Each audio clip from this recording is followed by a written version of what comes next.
Start है। Hello everyone, this is doctor Kailash Kumar. Welcome to my YouTube channel doctor K the dentist. आज आपके लिए बहुत ही एक अच्छा खास टॉपिक जो है वो लेके आया हूँ कि एफसीपीएस इन ऑपरेटिव डेंटिस्ट्री। एफसीपीएस की ट्रेनिंग कैसे करनी चाहिए, पर्टिकुलरली तो बेसिक ट्रेनिंग होती है। ट्रेनिंग मिलने के बाद जो है वो बंदा वैसे ही यूफोरिया में होता है ना, बहुत खुशी हो रही होती है। एक तो पार्ट 1 बहुत मुश्किलों से पास हुआ, उसके बाद अब जब ट्रेनिंग मिल गई तो बंदा बहुत खुशी से फूले नहीं समा रहा होता। तो ये समझता है कि जो है ना वो बस अब एफसीपीएस निकल गया और बहुत प्राउड ही फील हो रहा होता है। वेल ऐसा नहीं है। I think post graduate training जो है it's quite different from the under grade training. ठीक है, पोस्ट ग्रेजुएट ट्रेनिंग में आपका सुपरवाइज़र जो है वो आपको गाइड करेगा कि भाई क्या चीज़ें सही हैं और क्या गलत हैं, ये चीज़ करनी है ये नहीं करनी। बट पढ़ना आपने खुद होता है और खुद की एक्सपर्टीज़, खुद की गलतियों को सुधारते हुए ये सारी चीज़ें आपने खुद करनी है। खुद को डेवलप आपने खुद करना। एफसीपीएस की ट्रेनिंग में जो है ना आप अपने सुपरवाइज़र को फॉलो करें, अपने सीनियर्स से गाइडलाइंस लें थोड़ी बहुत, उनसे भी जो है वो उसके मुतालिक कि उन्होंने क्या गलतियाँ की हैं या उन्होंने कैसे ट्रेनिंग करके इम्प्रूवमेंट जो है ना वो खुद में पाई है और किस तरह से उनको सक्सेस मिली है, उनके आप स्टेप्स फॉलो करें। या फिर अपने खुद आप ऑब्जेक्टिव, अपने गोल्स खुद सेट करें ना एफसीपीएस को as much as clearly as much as soon उसको पास करने के लिए। एफसीपीएस की इनिशियल जो ट्रेनिंग होती है 2 साल तक, R1 R2, ठीक है, ये बेसिक ट्रेनिंग कहलाती है। इसके बाद एक IMM का इंटरमीडिएट मॉड्यूल को एग्ज़ाम देना होता है।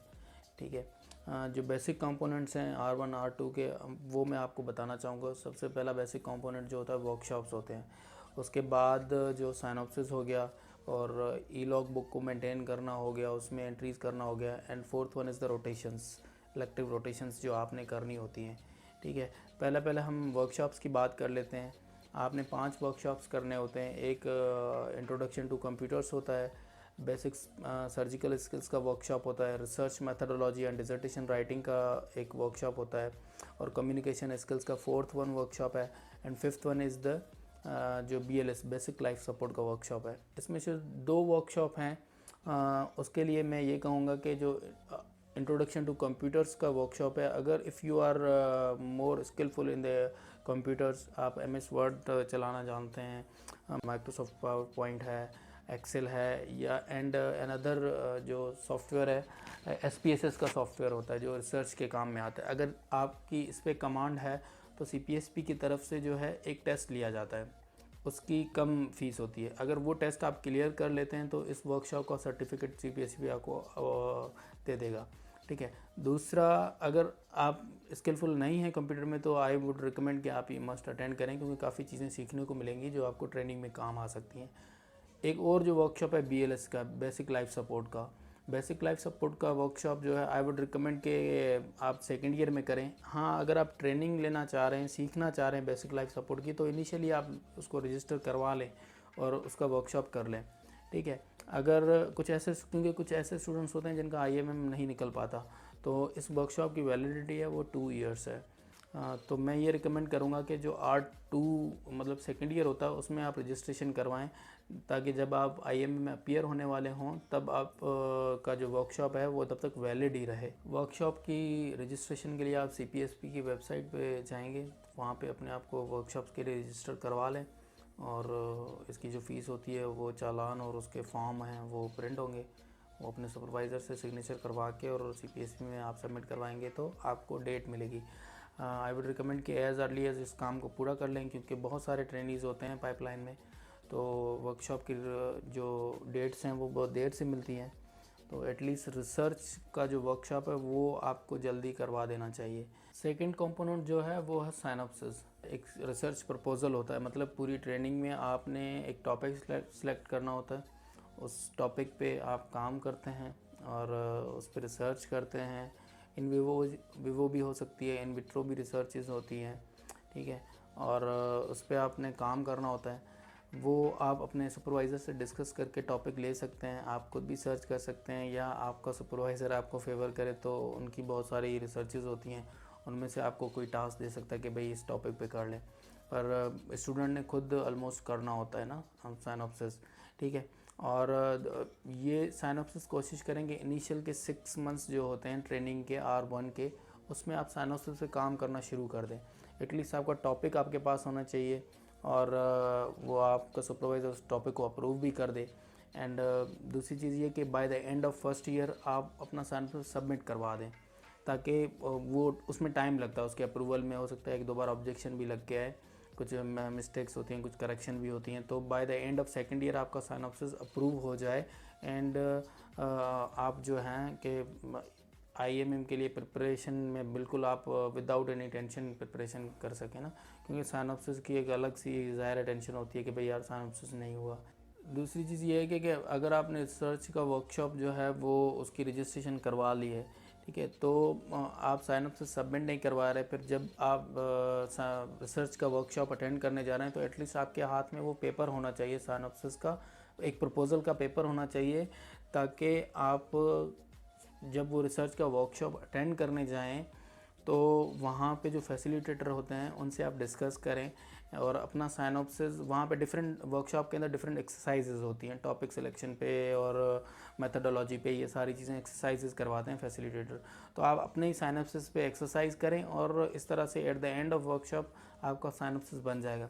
CPSP के सुपर जो फैसिलिटेटर होते हैं वो बहुत अच्छा सिखाते हैं और बहुत अच्छा गाइड करते हैं, अच्छे तरीके से मतलब आपको एलेबोरेट करके बताएंगे। अगर आपके पास आपका प्रपोज़ल होगा, टॉपिक होगा, तो वो अच्छे से गाइड करेंगे आपको। साइनॉप्सिस पे आप जल्दी काम जितना जल्दी करेंगे उतना जल्दी ज़ाहिर है वो सबमिट होगा, अप्रूव होगा। अक्सर ट्रेनीज़ का साइनॉप्सिस 4th ईयर तक नहीं होता, फिर वो एग्ज़ाम की प्रिपरेशन में अलग से लगे हुए होते हैं और रिसर्च के काम में अलग से लगे हुए होते हैं, तो टाइम भी वेस्ट हो रहा होता है, ठीक है। अच्छा, अगर आप साइनॉप्सिस नहीं करना चाहते तो CPSP का एक और क्राइटेरिया है कि आप 2 रिसर्च पब्लिकेशंस पे काम करें। मतलब एटलीस्ट आपकी IMM से अपीयर होने से पहले आपके 2 जो रिसर्च पेपर हैं उसके एब्स्ट्रैक्ट सबमिट होने चाहिए, और पार्ट 2 की जो एग्ज़ाम होता है, पार्ट 2 का एग्ज़ाम होता है, उससे पहले तो पब्लिकेशन हो जानी चाहिए। तो रिसर्च पेपर आप अपने सुपरवाइज़र से ज़ाहिर डिस्कस करेंगे। अगर वो 2 टॉपिक्स आपको मिल जाते हैं तो CPSP के जो अप्रूव्ड जर्नल्स हैं, आप कौन से जर्नल्स हैं उसका लिंक जो है मैं अपने डिस्क्रिप्शन में नीचे डाल दूंगा, आप ओपन करके देख सकते हैं कि कौन से जर्नल्स हैं जिसमें आप अपना रिसर्च पेपर सबमिट करवा सकते हैं। थर्ड कंपोनेंट जो है वो है e log. I think CPSP has introduce e log e portal जो 2011 में, उससे पहले एक मैनुअल हुआ करता था जो बिल्कुल पेपर बेस्ड होता था। Now it is completely electronic based है। ई-लॉग बुक आफ्टर योर RTMC, आपको जब RTMC आ जाएगी आपकी, तो उसके बाद CPSP आपको एक ID और पासवर्ड अलॉट करेगा। उस ID और पासवर्ड से आप CPSP की वेबसाइट पे जाके ई-पोर्टल में आप खुद को लॉगिन करेंगे। वहाँ पे आपकी पूरी प्रोफाइल इन्फॉर्मेशन होगी पार्ट 1 से लेके अब तक की, ठीक है। ई-लॉग असल में क्या होता है, ई-लॉग में आपने पूरी जो डेली एक्टिविटीज़ है अपनी ट्रेनिंग की, जैसे कि आप OPD में कोई काम कर रहे हैं या आपके जनरल क्लब्स हो रहे हैं, कोई क्लास अटेंड कर रहे हैं आप, या कोई आप पेपर प्रेजेंट कर रहे हैं, कोई केस डिस्कशन फोरम है, कोई ग्रैंड राउंड हो रहा है, उसकी सारी एक्टिविटीज़ आप ई-लॉग में एंट्रीज़ करते हैं। वो ई-लॉग की एक अलग से रिक्वायरमेंट है IMM में अपीयर होने की, वो सुपरवाइज़र आपका अप्रूव करता है। वो आपका सुपरवाइज़र उसको रिजेक्ट भी कर सकता है अपनी एंट्रीज़ को, आपकी एंट्रीज़ को, तो एंट्रीज़ आप वैलिड करें। एंड अभी तो यह है कि आप ओल्डर देन 3 मंथ्स जो एंट्रीज़ नहीं कर सकते। पहले तो ये था कि भाई R1 से ट्रेनिंग स्टार्ट किए तो R2 में जाके एंड में एंट्रीज़ कर दो, लेकिन अब आई वुड रिकमेंड कि आप डेली बेसिस पे, डेली नहीं तो वीकली बेसिस पे आप एंट्री ज़रूर करें। अदरवाइज़ जैसे 3 मंथ्स होंगे तो ओल्डर देन 3 मंथ्स आपकी एंट्रीज़ एक्सेप्ट नहीं होगी उस वेबसाइट पे। फोर्थ कंपोनेंट है वो रोटेशंस का है। IMM से पहले इनिशियल के जो 2 साल होते हैं उसमें आपने 2 रोटेशंस करनी होती है। One is prosthodontics and other one is periodontology. तो आप ये रोटेशंस कभी भी कर सकते हैं, पर R2 में आप ये रोटेशंस करें। 2 मंथ्स इन ईच डिपार्टमेंट है, और इसमें आपने क्या करना होता है कि पेरियो से रिलेटेड जो भी हमारे रेस्टोरेटिव्स और पेरियो से जो कंसर्न प्रॉब्लम्स होते हैं उसको सॉल्व करना होता है। सिर्फ स्केलिंग नहीं करनी होती, बाकी चीज़ें हैं, केस असेसमेंट होती है, और जैसे कि रेस्टोरेटिव के कंप्लीट केसेस आते हैं, कंप्लीट रीहैब के, उसमें पेरियो का तो ऑब्वियसली मेन पार्ट होता है। तो ये सारी चीज़ें आपने उसमें सीखनी होती हैं, ठीक है, तो उसको भी आप पर्टिकुलरली अटेंड करें। आपको बहुत कुछ सीखने को मिलता है, क्योंकि एट द एंड जब आप प्रिपरेशन करेंगे IMM की और पार्ट 2 की, तो पेरियो का बहुत बड़ा मेन पार्ट है उस एग्ज़ाम के लिए। दूसरी जो रोटेशन है वो प्रोस्थोडोंटिक्स की है। Prosthodontics is obviously very important as much as restorative. Well, this is a whole part. तो ट्रेनिंग को ऐसे बनाया गया है कि मतलब आप एक मल्टी डिसिप्लिनरी अप्रोच कर सकें। तो प्रोस्थो की रोटेशन है और पेरियो की रोटेशन है, उसमें बाकायदा से उन जो आपके कंसर्न सुपरवाइज़र होंगे रोटेशंस के, वो उनसे आपने सीखना है और उनसे केस डिस्कस करने हैं। अब रोटेशंस कैसे होती हैं? इलेक्टिव रोटेशन का फॉर्म होता है एक CPSP की वेबसाइट से। ऑब्वियसली वो फॉर्म आप डाउनलोड करेंगे और अपने सुपरवाइज़र को एक एप्लीकेशन लिखेंगे, भाई मैं जो है वो रोटेशन करना चाहता हूँ। Then you will fill the form, और वो एप्लीकेशन आप ज़ाहिर है अपने हेड ऑफ इंस्टीट्यूट है, जैसे कि पोस्ट ग्रेजुएट डिपार्टमेंट होते हैं उनके हेड होते हैं, आप वहाँ सबमिट करवाएंगे। और वहाँ से वो जब अप्रूवल आएगा तो ये आप सारे डॉक्यूमेंट्स CPSP में सबमिट करवाएंगे। CPSP आपको, आपकी रोटेशन स्टार्ट हो जाएगी। CPSP आपको एक लेटर इशू करेगा जो आपकी IMM की एलिजिबिलिटी के लिए बहुत नेसेसरी होता है, उसको भी आपने संभाल के रखना होता है।